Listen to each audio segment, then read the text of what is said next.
Chapter 109 The Assizes. The Benedetto affair, as it was called in Paris, and by the people in general, had produced a tremendous sensation.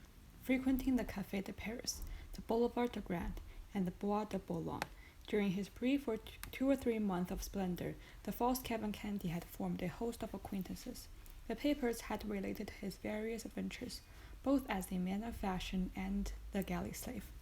And as everyone who had been personally acquainted with the Prince Cavalcanti experienced a lively curiosity in his fate, they all determined to spare no trouble in endeavoring to witness the trial of Monsieur Benedetto for the murder of his comrade.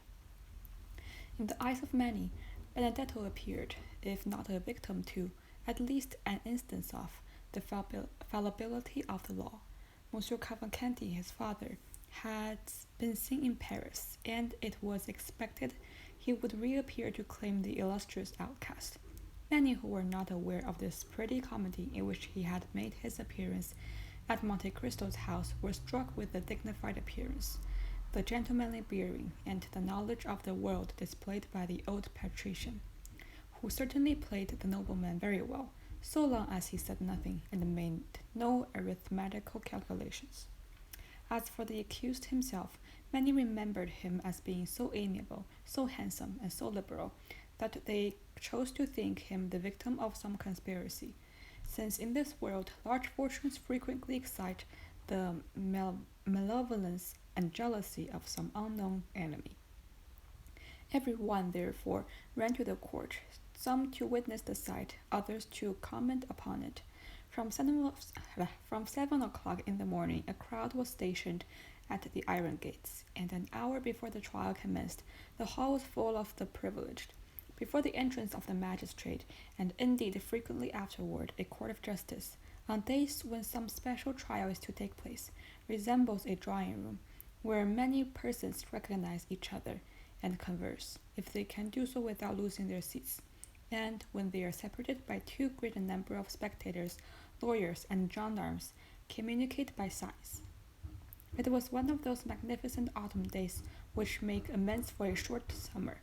The clouds which Wilford had perceived at sunrise had all disappeared as if by magic, and one of the softest and most brilliant days of September shone forth in all its splendor.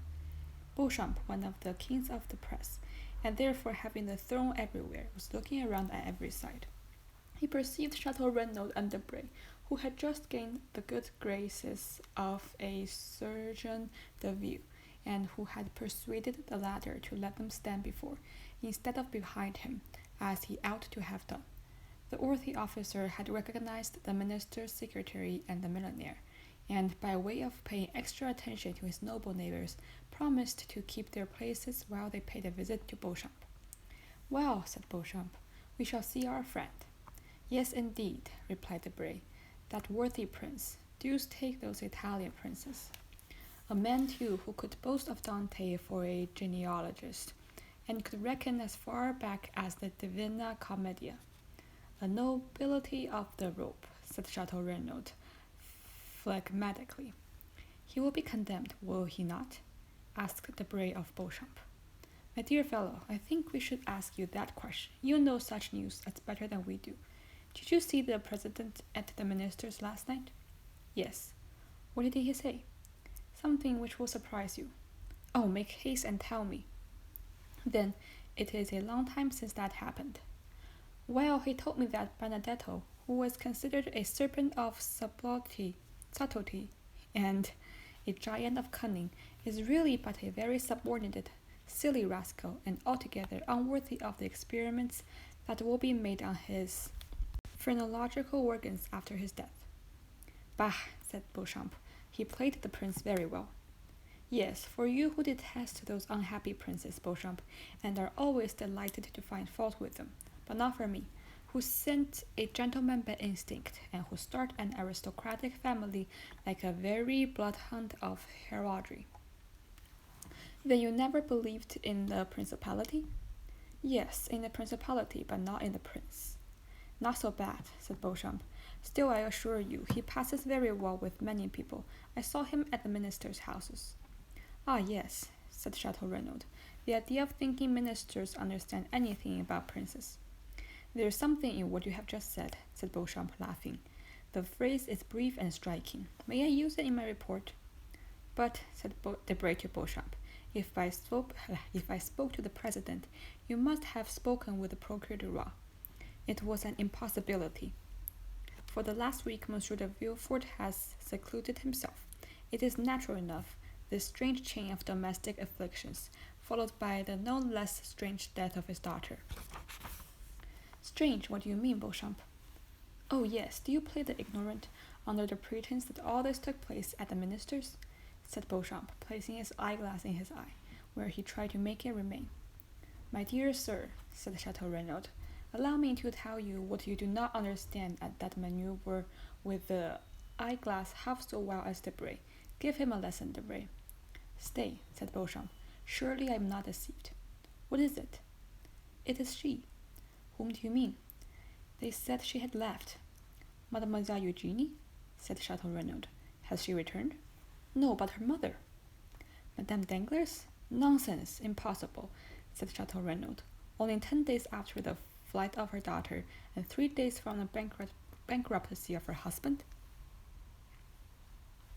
Debray colored slightly, and followed with his eyes the direction of Beauchamp's glance. Come, he said, it's only a veiled lady, some foreign princess, perhaps the mother of Cavalcanti, but you were just speaking on a very interesting topic, Beauchamp. I? Yes, you were telling us about the extraordinary death of Valentine. Ah, yes, so I was, but how is it that Madame de Villefort is not here? Poor dear woman, said Debray.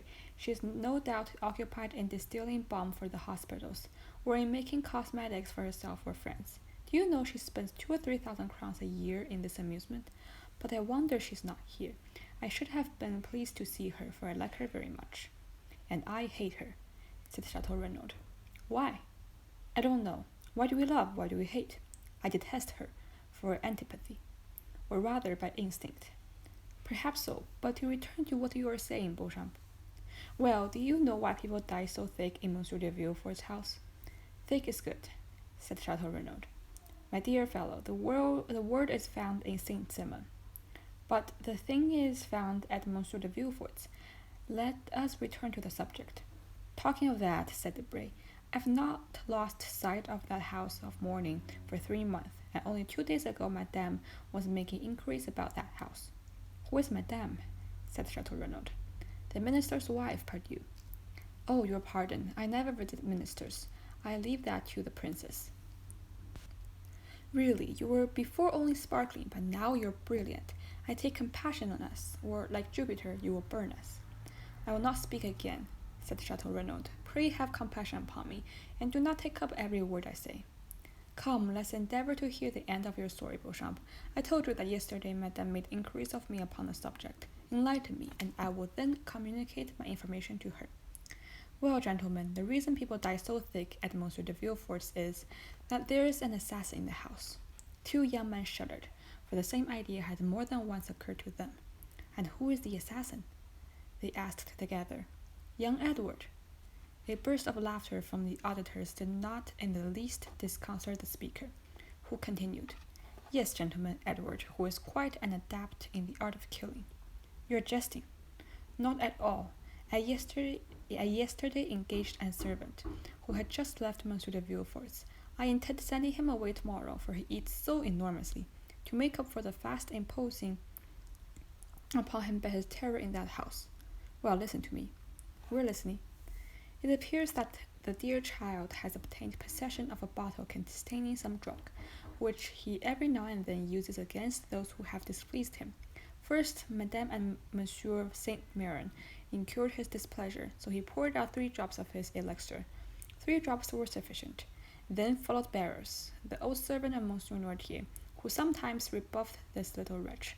The little joker, therefore, poured out for him the same quantity of the elixir. Then it was poor Valentine, who did not rebuff him, but of whom he was jealous. He gave her the same dose as the others, and all was over for her as well as the rest. Why, what nonsense are you telling us? Said Chateau Renaud. Yes, it is an extraordinary story, said Beauchamp, is it not? It's absurd, said Debray. Ah, said Beauchamp, you doubt me? Well, can you ask my servant, or rather him who will no longer be my servant tomorrow. It was the talk of the house. And this elixir, where is it? What is it? The child conceals it. But where did he find it? In his mother's laboratory. Does his mother, then, keep poisons in her laboratory? How can I tell? Your acquaintance, you're questioning me like a procurator. I only repeat what I have been told. I give my authority, I can do no more. The poor wretch would eat nothing from fear. It is incredible. No, my dear fellow, it is not at all incredible. You saw the child of the Rue ritual last year, who amused himself with killing his brothers and sisters by sticking pins in their ears while they slept. The generation who follows us is very precocious. Come, Beauchamp, said Chateau Renaud. I will bet anything you do not believe a word of all you have been telling us, but I do not see the Count of Monte Cristo here. He is worn out, said Debray. Besides, he could not well appear in public, since he has been the dupe of the Cavalcanti, who, it appears, presented themselves to him with a false letter of credit, and cheated him out of 100,000 francs upon the mortgage of this principality. By the way, Monsieur de Chateau Renaud, asked Beauchamp, how's Morale? Ma foi, I have called 3 times without once seeing him. Still, his sister did not seem uneasy, and told me that, though she had not seen him for 2 or 3 days, she was sure he was well. Ah, now I think of it, the Count of Monte Cristo cannot appear in the hall, said Beauchamp. Why not? Because he is an actor in the drama. Has he assassinated anyone, then? No, on the contrary, they wished to assassinate him. You know that it was on leaving his house that Monsieur de Caderousse was murdered by his friend Benedetto. You know that the famous waistcoat was found in his house, containing the letter which stopped the signature of the marriage contract. Do you see the waistcoat? There it is, all blood-stained, on the desk, as a testimony of crime. Ah, very good. Hush, gentlemen, here's the court. Let us go back to our places. A noise was heard in the hall. The servant de ville called his 2 prodigies with an energetic hum, and the doorkeeper appearing, called out, with that thrill voice peculiar to his order, and even in the days of Beaumarchais. The court, gentlemen.